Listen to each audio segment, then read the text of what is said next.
In today's video, XIAO, a Yaksha Adeptus who defends Liyue. XIAO is a 5 stars Anemo character, polyarm user, main DPS in his Vero or Mono Anemo teams. In this video, you'll find tips, talents, explanations, artifact sets, weapons, and more, so keep watching if you want to have the best XIAO in Genshin. Join my Discord server if you want to make friends and play Genshin or other games. You're more than welcome to join. So without further ado, this is XIAO's character investment, and let's jump right into his active talents. With the normal attack, he performs up to 6 consecutive spear strikes. With the charge attack, he consumes a certain amount of stamina to perform an upward thrust, which is really unique, and with the plunging attack, he plunges from mid-air to strike the ground below. The really interesting thing of XIAO is that he doesn't take damage from plunging attack. This is the talent you will use while fighting, more specifically the plunging attack, but let's go ahead with his kit. With the skill, XIAO lunges forward, dealing Anemo damage to opponents in his path. You can use it 2 times, and it can be used even when you are mid-air, so really useful for exploration. With the burst, XIAO dons the Yaksha mask, which increases XIAO's jumping ability, which allows you to deal a plunging attack, increases his attack, AoE, and attack damage, and converts attack damage into Anemo damage, which cannot be overridden by any other elemental infusion. In this state, XIAO will continuously lose HP, so don't use this skill since you will hurt him.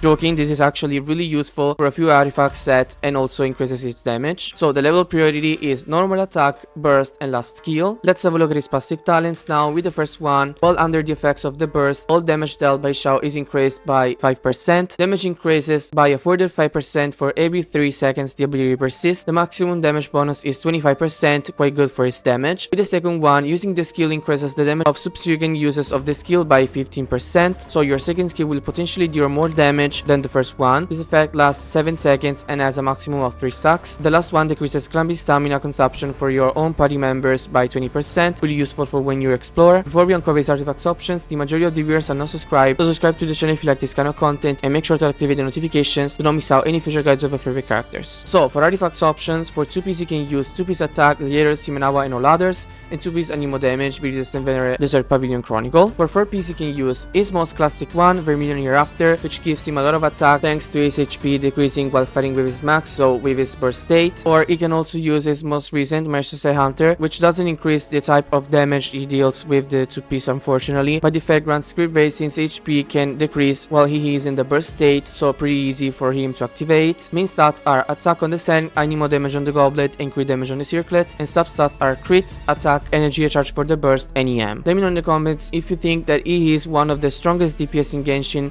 even though he needs a lot of investments in his build and team comps. Let's have a look at his weapons options. First option is Primordial Jade, which gives him a lot of attack and good percentage of crit rate. The effect increases attack and damage dealt. To activate it properly, it's enough for him to deal damage with his combo of normal attacks, and you'll have the full buff by hitting an opponent one last time before using the burst. Staff of One, which gives less attack but a lot of crit damage, and the effect grants him an additional bonus in attack based on his max HP. And these are the only 2 5-star weapons that he can use. Let's see if we have more alternatives with 4-star options. First one is Deathmatch, which gives a decent amount of attack but a great percentage of crit rate. The effect increases his attack based on how many opponents you are dealing with, so pretty useful. Blackleaf Fall, which gives a good amount of attack and crit damage. The effect further increases his attack but after you defeat an opponent, which is the reason I always try to not recommend this set of weapons, but in this case it's one of a few other options he has. Last is Prospector's Drill, which is a more free-to-play option. It gives attack and with the effect grants attack and elemental damage, which is not even that bad. The only thing is that he has to be healed by someone, but this is really easy for him to have granted, so you can activate this effect with no worries or particular actions while fighting. Let's have a look at the constellations before team comps so we can understand if there are any constellations needed,